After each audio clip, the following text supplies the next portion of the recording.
Bismillahirrahmanirrahim.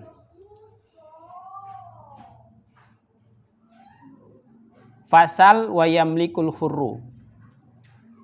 Jadi seorang suami yang merdeka, bukan budak, itu memiliki 3 talak.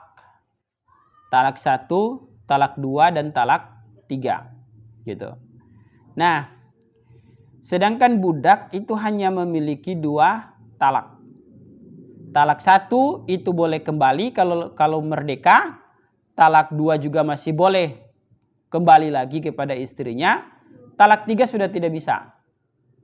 Talak 3 itu si istri harus nikah dulu dengan laki-laki yang lain. Nikah dalam keadaan normal. Terjadi hubungan suami istri. Lalu entah bagaimana kemudian mati suami keduanya. Baru dia boleh balik kepada suami pertamanya. Iya, itu talak 3. Dan tidak bisa direkayasa. Si suami bilang pada teman, kamu nikah dulu dengan mantan istri saya. Nanti saya biayai kamu. Nanti habis itu kau ceraikan dia. Asal jangan diapa-apain ya. Anda bisa. Itu tidak boleh. Harus nikah dalam keadaan suka sama suka. Sadar, suka sama suka. Lalu kemudian entah mati atau terjadi perceraian, baru dia boleh kembali kepada suami pertamanya. Begitu. Dan sah talak secara pengecualian. Misalnya si suami punya istri lebih dari 1. Dia bilang, tak cerai pangoni, kecuali ngana. Nah, tidak jadi itu.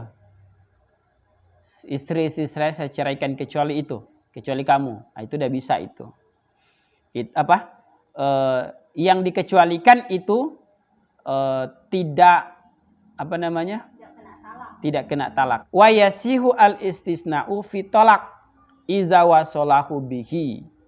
Gitu.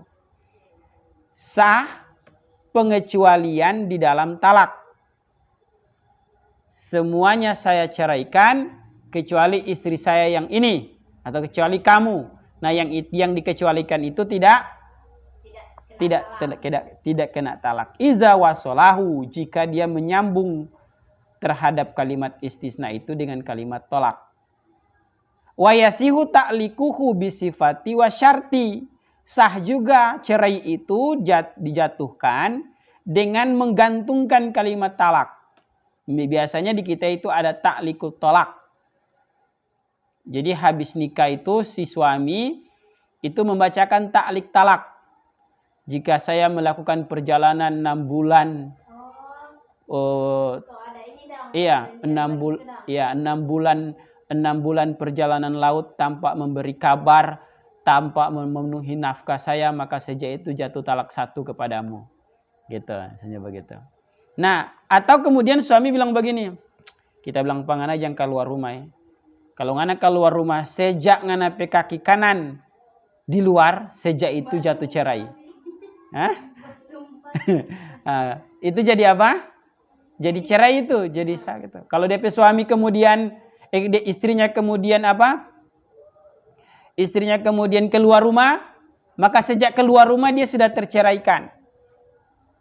Kata cerai itu sah kalau digantungkan kepada sebuah peristiwa, sebuah sifat atau syarat. Misalnya begini. Kalau kau belanja di warung si Zaid, sejak itu jatuh talak 1. Nah, cemburu dengan si tukang warung itu.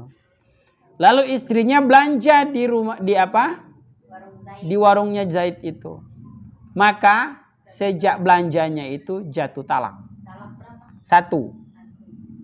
Jatuh talak 1. Begitu. Saya tidak suka makan ikan asin. Kalau kamu masak ikan asin lagi, sejak itu jatuh cerai. Jatuh cerai. Tapi kalau kalimatnya, kalau kamu masak ikan asin lagi, jika kamu masak ikan asin lagi, maka kita mau cerai pangana. Itu tidak jatung.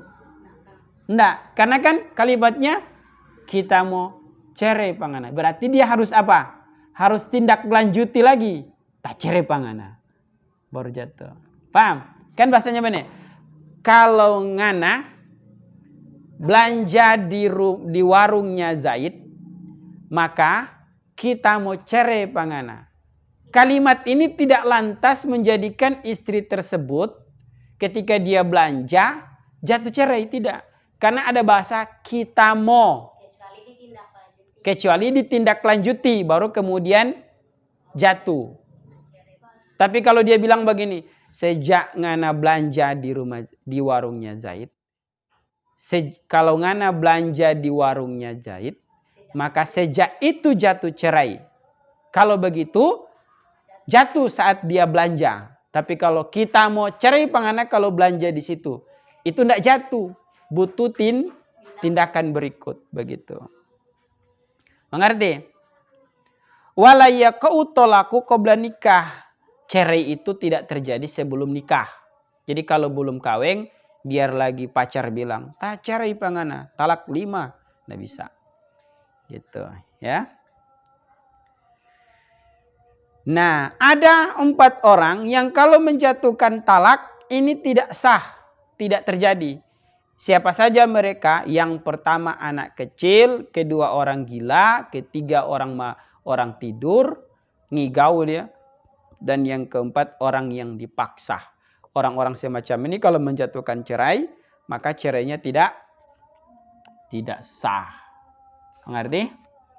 Wallahu a'lam bishawab.